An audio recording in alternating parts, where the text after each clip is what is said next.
Shall we go back to the scenes now? We've got our reporters again. They're up. Let's find out where Chriselda Lewis is. We know she was in Vosloorus. I'm not sure if she's still there, but I think actually she's moved on to Maponya Mall. This has been trending since early this morning. Chriselda, give us a report. What's happening there?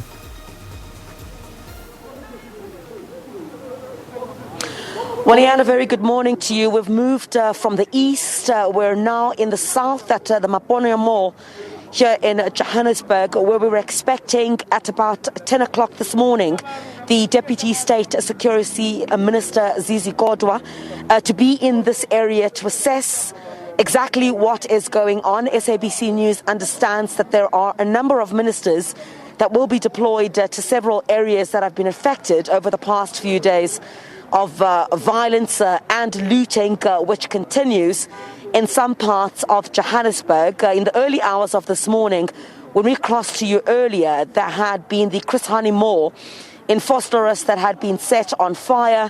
The emergency services have now since left that particular area. Very few police presence, I must say, in that particular area. I think after we had gone live, Leanne, we started seeing some police officers arriving at the scene, and unfortunate circumstances as well, where the body of a man was discovered there. By the time we left the Chriselda Mall in Vosloorus, they were still waiting for the forensic pathologist to arrive at the scene. But here at Maponya Mall, we have seen some communities basically saying no to looting, protecting some of the infrastructure, some of the malls. Typical case in point here at Maponya Mall, where some of the residents have said no to the looting that has been taking place. The casualties of, the ongoing looting that we've seen just a stone's throw away from here in Diepkloof, for example, yesterday, where workers distressed, talking to us a bit about how they fear about what's going to happen in the next couple of months, how they're going to survive. No work, no pay. How they're going to pay their rent, how they're going to be able to pay school fees once the schools resume once again. So at some of these malls, like here at Maponya Mall, there's certainly been a sense from some of the community members that they would not participate in that kind of action, in that kind of looting, and protecting some of the infrastructure, protecting jobs, is what some of them have said, already in an environment or a climate where the country's economy is reeling as a result of COVID-19. So we're expecting here at Maponya Mall at about 10 o'clock this morning the Deputy State Security Minister, Zizi Kodwa, to make his way here. My colleagues will cover other areas as well, where there will be other ministers there. And I think in particular, some of the questions that we will be asking, you'd recall that the State Security Minister, Ayanda Dlodlo, had basically told my colleague Vuyomvogo on the Watchdog, our program on the SABC yesterday. Just want to check and make sure that I went... they're basically, State Security is basically investigating at this particular time possible involvement of former state security agents aligned to the former president, Jacob Zuma. So State Security basically saying they are probing at this particular point, former state security agents that are aligned to the former president, Jacob Zuma, for their alleged involvement in the starting of those riots. So those are some of the questions we'll pose to the Deputy Minister, probably take it forward in terms of how many they're looking at this particular stage.